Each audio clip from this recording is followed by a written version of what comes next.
Keffiyeh হাতে গোলাপি বন্দুক আর কাঁধে মিসাইল লঞ্চার। ইমাম হুসেন চত্বর থেকে এঙ্গেলপ সড়ক হয়ে ভ্যালিয়াসর মোড় পর্যন্ত আজ জনসমুদ্র নয়, যেন বয়ে গেল এক আগ্নেয়গিরি। তবে এই মিছিলের অগ্রভাগে কোনো পুরুষ নয়, আজ রাজপথ কাঁপালেন ইরানের সেই নারীরা যারা নিজেদের পরিচয় দিচ্ছেন বিপ্লবের অনুগত কন্যা হিসেবে। কিন্তু কেন এই রণসজ্জা? কি বার্তা দিতে চায় তারা?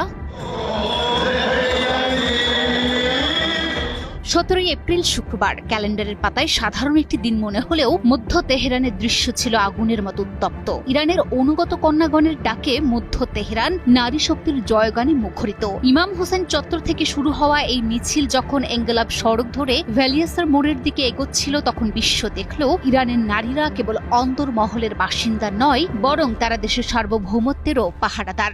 এখন প্রশ্ন, কেন তারা রাজপথে?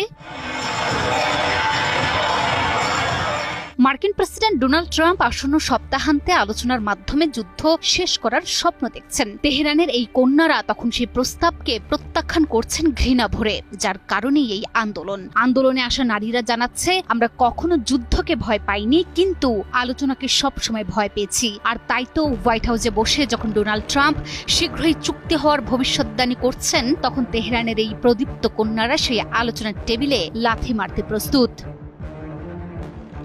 তাদের সাফ কথা, আমেরিকার সাথে কোনো ইতিবাচক সমাধান সম্ভব নয়, কারণ নিপীড়ক কখনো দয়া করে অধিকার দেয় না, অধিকার ছিনিয়ে নিতে হয়। আর তাই তো এটি কেবল কোনো প্রতিবাদী মিছিল ছিল না, বরং এটি ছিল পশ্চিমা শক্তি এবং শত্রুপক্ষকে দেয়া এক কঠোর হুঁশিয়ারি।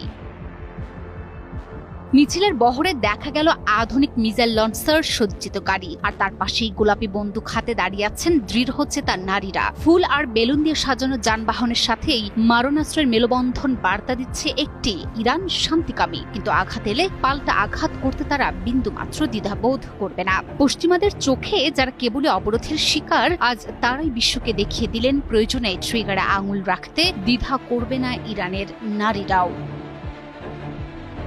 আলোচনার টেবিলে নাকি যুদ্ধের ময়দান, ইরান কোন পথে হাঁটবে তা নিয়ে জল্পনা থাকলেও তেহরানের নারীদের এই শক্তিমত্তা নিশ্চিতভাবেই বিশ্ব রাজনীতির সমীকরণ বদলে দেওয়ার ইঙ্গিত দিচ্ছে। লড়াইটা এখন আর শুধু টিকে থাকার নয়, লড়াইটা এখন অধিকার ছিনিয়ে নেয়ার। ইরানের নারীরা আজ বুঝিয়ে দিয়েছেন সার্বভৌমত্ব রক্ষায় তার কেবল ঘরে কোণে নয়, বরং রণক্ষেত্রের সম্মুখ ভাগেও সমানভাবে শক্তিশালী।